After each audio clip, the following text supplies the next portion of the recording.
22 दिसंबर 2020 से लेकर 24 दिसंबर 2020 के दौरान कश्मीर में इंतखाबात करवाए गए। ये इंतखाबात भारतीय कश्मीर में करवाए गए थे। जम्मू और कश्मीर की इस टेरिटरी में तकरीबन 280 सीटें मौजूद हैं। अब इनके ऊपर नतायज क्या हुए, ये इंतखाबात क्यों करवाए गए और इनके क्या असरात होंगे, ये तमाम चीज़ें हम आज इसी वीडियो में डिस्कस करेंगे।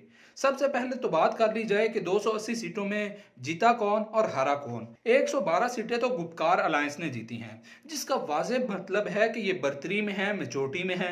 गुपकार अलायंस अब क्या चीज़ है, कौन सी सियासी पार्टी है, ये ज़रा आगे जाकर देखते हैं। पहले बात कर लेते हैं बाकी पार्टियों की। भारत की इस वक्त ताकत में पार्टी बीजेपी ने 75 सीटें जीती हैं, लेकिन एक वाज़ह फ़र्क जो देखा जा सकता है वो ये है कि बीजेपी ने तमाम तर सीटें जम्मू के इलाके से जीती हैं। जम्मू के करीब 6 डिस्ट्रिक्ट्स में भारतीय जनता पार्टी सबसे ज़्यादा ऊपर रही है, जबकि कश्मीर के इलाके में जहां पे मुस्लिम अक्सरियत में है वहां पे बीजेपी को कोई एक सीट भी नहीं मिल सकी। इसका वाज़ेह और साफ मतलब यह है कि भारतीय जनता पार्टी को कश्मीर के इलाके में पसंद नहीं किया जाता, यानी कि मुसलमान आबादी उन्हें पसंद नहीं करती। जबकि जम्मू के इलाके में जहां पर हिंदू बहुत ज़्यादा तादाद में है और मुसलमान कम हैं, वहां पर हिंदू अवाम ज़्यादातर बीजेपी को सपोर्ट कर रही है। तीसरे नंबर पर देखा जाए तो आज़ाद उम्मीदवारान आते हैं। 50 के करीब आज़ाद उम्मीदवारान ने भी फतह का सेहरा अपने सिर बांधा है। कांग्रेस पार्टी जो कि भारत की इस वक्त मौजूदा ओपोजिशन भी है, उसने भी 26 सीटें अपने नाम की हैं। अब आपको बताते हैं कि ये गुपकार अलायंस दरअसल है क्या।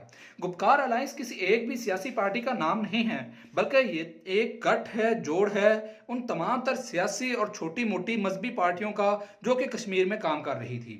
इनका मकसद जो इनको एक बनाता है और इनको करीब लेकर आता है वो है आर्टिकल 370 का इजरा या उसे दोबारा इतलाक करवाना, कश्मीर की स्पेशल हैसियत को बहाल करवाना। इसी वजह से ये बीजेपी के खिलाफ हैं। इसका मतलब हरगिज ये नहीं है कि ये पाकिस्तान के साथ कश्मीर का लिहाज करवाना चाह रहे हैं। बहरहाल ऐसी कोई भी बात नहीं है। बात सिर्फ इतनी है कि ये सिर्फ इसलिए इकट्ठे हुए हैं कि एटलीस्ट कश्मीर की स्पेशल हैसियत को एक बार दोबारा से बहाल करवाया जा सके। जब कश्मीरियों के बैलेट पेपर के ऊपर एक ऑप्शन ये है कि आपकी दोबारा से वो हैसियत बहाल करने वाली पार्टी आपसे वोट मांग रही है और दूसरी जानब एक ऐसी पार्टी आपसे वोट मांग रही है जो कि आपके हालात को बदतरीन करती चली जा रही है, तो यकीनन बद से बदतरीन की तरफ जाने की बजाय अच्छा है कि जो पहली हैसियत को बहाल कर रहा है उसकी जानिब चला जाए। तो इसलिए मुसलमान कश्मीरियों ने चारों ने चार गुपकार अलायंस को ही वोट दिया। अब आगे बात कर लेते हैं कि यह इंतखाबात करवाए क्यों गए।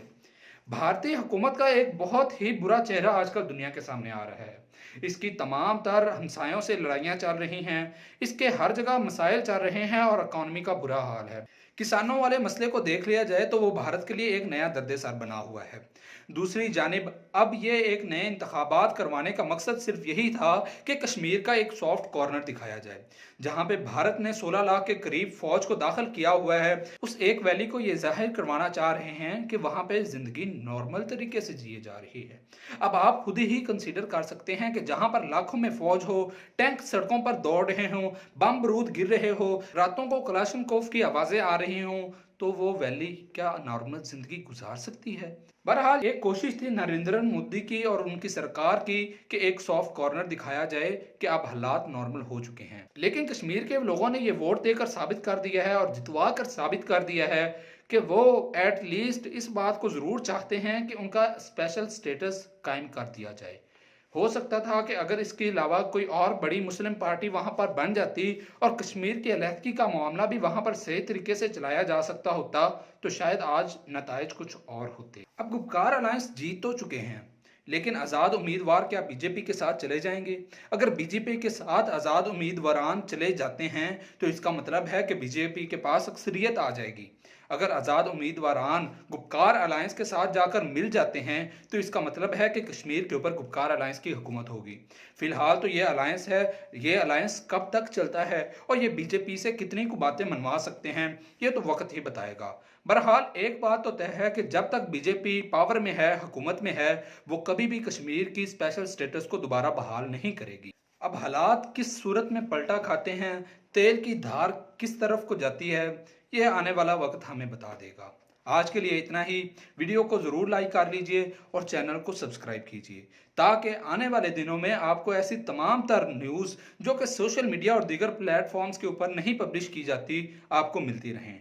आज के लिए इतना ही। वस्सलाम, अल्लाह हाफिज़।